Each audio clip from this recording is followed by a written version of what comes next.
On today's show, how to command respect with a click. Part 5 of this week's series on easy marketing for instant results with award-winning marketer and business growth strategist, Jeremiah Desmarais. Hi everyone, I'm Steve Savant, syndicated financial columnist and contributing author to Backroom Technician in Innsmouth. Let's get down to business. Well, welcome to the show, Jeremiah. Thank you, Steve. Well, day 5, how are you surviving our series? Doing great. Well, I want to know what it's like to command respect. I thought I had to earn it, maybe not. Why don't you tell us about the show's giveaway today, and then let's get into this segment. Absolutely. So, as you know, we're big fans of the Let's Get Down to Business show, and we think that every advisor should be watching it. I think you're giving a lot of great value, so we want to do the same thing. If you go to agencygrowthacademy.com/Steve, we're going to give you a template that will teach you different methodologies to get respect and recognition literally with a click or less than a second using the brain's authority trigger. So it's really cool stuff. It's a blend of psychology and marketing with real field tests that we experimented with that works really well in the financial world. Well, when I think about commanding respect, it sounds like I have to be in the business X amount of years. Things like I have to be a little older. I have to start wearing a little gray on the side of my head before I can really gain and garnish any kind of respect. But you have a tactic or a strategy, I should say, that actually can do this with a click. Yeah, absolutely. So, you're absolutely right, Steve, and I want to address this too, because I know a lot of the members of the audience who watch this show probably feel that, maybe I don't have enough experience, I don't make enough money, I haven't helped enough people, and I haven't been in the game for as many years to be seen as kind of the preeminent or the best advisor out there. And, up until this point, I would say that, the long road to becoming seen as the most respected or the most prestigious advisor was very long, very hard, and also very expensive. And only very few small, I'd say less than a dozen advisors have ever achieved that in the whole country, people who have written books, right? So, there's a couple ways you can write a book. You can sit down and write it. You can dictate it to a ghostwriter and put down anywhere from $5,000 to $15,000 and have someone do that for you. And a lot of advisors do that, and it's pretty prestigious to walk into an office and instead of having a business card, you put a book on the table and that's my business card. But those methodologies take a lot of time to do. But here's what kind of led me to this. It actually came from real personal epic failure that I had early on in my career, Steve, is that I was responsible for taking a product from the insurance world into the mortgage world. And I knew that in order to get that product there successfully, and if we didn't have any authority, nobody knew who we were, and most of us kind of feel the same way, right? Nobody knows who we are. I had to leverage authority that already existed in the minds of the brokers that we were trying to target. So what I did is I started interviewing different media sources and said, okay, if I could get my CEO on this media or on this media, then instantly he would leverage that authority and then be able to, have a platform for his message. Well, I had zero buying authority at that time in my career. I was about 24 years old. But something possessed me. I think I was being wined and dined, and it was the first time in my life that media came to me and was taking me out. I signed an insertion order for $10,000. And I thought, man, I'm going to get my CEO the kind of authority he wants. And the next day, I almost got fired for doing that. Because the price tag was so high. Because the price tag. I didn't have any money to spend, and I had, guaranteed the company 10 grand. Yeah, hey, no problem. We're going to go ahead and do that. So obviously I had a really cool CEO, and he gave me an opportunity to fix my mess, and thankfully I was able to get through it. But what I learned, Steve, is that if you can leverage the authority that other organizations have in the minds of your audience, you can almost get command with a click. And it's based on research that we've been doing and lots of studies that we've seen in the field of human psychology, that there's a part of the brain that's, we call it the authority trigger, but it's actually the part of the brain that's associated with what's called processing fluency.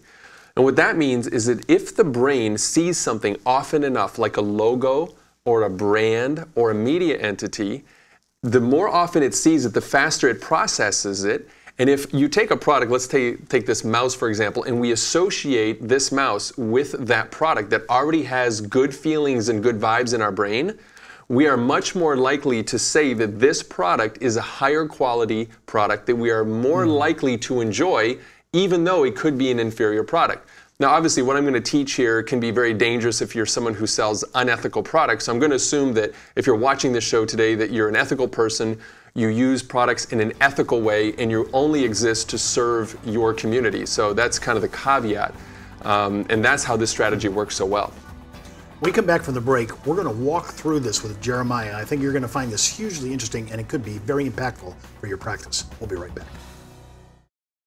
It's not how much money you make for your clients, it's how much money they get to keep, especially in retirement. But retirement income could cause Social Security benefits to be taxed. One tax advantage alternative is life insurance designed as a non-modified endowment contract that can generate tax-free income without taxing Social Security benefits. These contracts offer differing funding options depending upon your client's risk tolerance. For more information on how life insurance can be part of your retirement planning, just email me at steve@downtobusiness.tv. Brought to you by Ash Brokerage, the practice enhancement company. Well, welcome back to our second segment. Jeremiah, walk us through this because I kind of like the way you're presenting this. I'm commanding respect by a few little strategies here with one click. That's right. Yeah. So before I get to this, I just want to say that, a lot of us have never been cited in the major media, CNN, Fox, CBS News. And that's okay because there's other ways that you can command respect. If you're associated with, let's say, a group or an association, so we have a lot of great associations in the insurance and financial world. There's also ones that are more recognized by the consumer group. So that's one thing too. I'm going to go a little tangential. I'm going to come back to my main point, right? It's not about what do you think is an authority, Steve, as an advisor, and it's not what you and I think are authorities being in the financial insurance world, is what does our consumer think is an authority? What's a brand that they associate positive emotions with? What's a brand that they can connect with or in their mind already has the authority that you want? And if you know the answer to that, then you can leverage that brand's brand equity and the millions they've spent to build that up in order to do a service to yourself. So let's take one of the most common examples of this is online lead capture forms. So Steve, a lot of the lead companies, what they do is they put up a nice looking page. It's got a little form up there. Maybe you've seen them. And then what they do is they take logos of The Guardian, right? Or MetLife or any other product that resonates with consumers. And when we were doing tests, we've tested millions of different permutations on millions of consumers who are shopping for insurance or financial products online. And Steve, I got to tell you, every time we added a logo that we could ethically use, I'm not talking about using stuff you're not allowed to use, but you take a logo of, let's say, a brand that you represent that has a lot of authority, and you put that on your landing page, on your website, your conversion will go up. So literally, you are commanding more respect, more authority, because the more somebody feels comfortable with your page, the more likely they are to put their information in, right? So are they basically assuming that if you have MetLife's logo, they must be okay with you? Exactly. Well, think of the billions MetLife has put in even their little, Peanuts characters brand, Snoopy and Woodstock, right? The most guarded, by the way, mantra in the insurance industry. Right, exactly.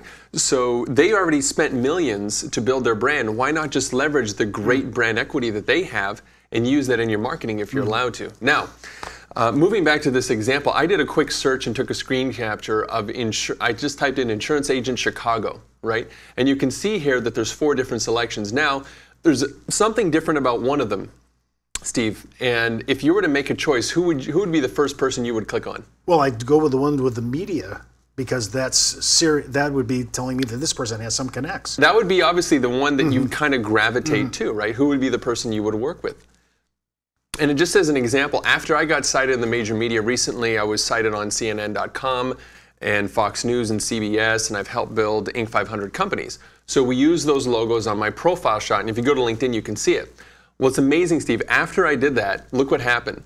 I was averaging 41 people who were looking at my profile within a week. And after putting that onto my headshot, I went up to 129, which is a 314% increase in people looking at my profile, basically giving me more authority, more interest, more respect by doing that. So she actually incorporated this into her headshot that she uses online. That's right. Do you recommend that? Absolutely. In fact, I'm going to share with you another quick case study. This is a gentleman here who focuses in the real estate investment industry. And he got cited in the major media using a service that we offer. And here's what he said. I've been amazed at the results in 1 week. People engaging on my Facebook went up 500%, Steve. 500% more engagement just by putting those logos. My total reach went up 241% just alone on my business page. So he's already active on Facebook. And what he ended up doing is putting those media authority logos, that was his choice to do that, and look at the engagement. Now, does that matter if he was on his personal Facebook versus a corporate Facebook? Well, either way, if you're connected with this gentleman, you're going to look at him and be like, what did he say that's so intriguing? Who is this guy? That he got quoted by these third-party medias. Exactly. Yeah. So even whether it was business or personal, I think it would be a great idea to put them there. Now, this is another gentleman, Corey, another one of our clients in our high-level masterminds. Here's what he did. He said, just last week, I uploaded my citation to LinkedIn. Since uploading, I've had nearly 4 times greater traffic viewing on LinkedIn. I'm excited for the future. I feel this is a big-time credibility boost. So you see that if you can leverage, now obviously you have to be actually cited on these authorities and you have to have something interesting to say, but if you have been, you can see how you can really command respect with a click and get more engagement and more sales and more leads. So how hard is it to penetrate this market to acquire this? Yeah, well, I got to tell you, I've spent about $500,000 of testing to find out what are the best ways to do this. And I've wasted a lot of money on the media and I've learned a lot. But about 7 months ago, as part of a small group, we've actually cracked the code on how to do it, where we can do it with almost 100% guarantee that we can get advisors cited on the major media of Fox News, CBS, and in some rare cases, CNN.com. That is a huge boon for somebody's practice. I can see how that could really promote and position you in your community. Absolutely. That's huge. Well, that's all the time we have for today. Remember, before moving forward with any of the ideas on our show, always consult your tax advisor, legal counsel, or your broker-dealer compliance officer. Missed an episode? Just go out to our site, downtobusiness.ashbrokerage.com. Want to email me? Just write me, steve@downtobusiness.tv. And remember, you could be wiser as an Ash Brokerage advisor. I'm Steve Savant. We'll see you next week.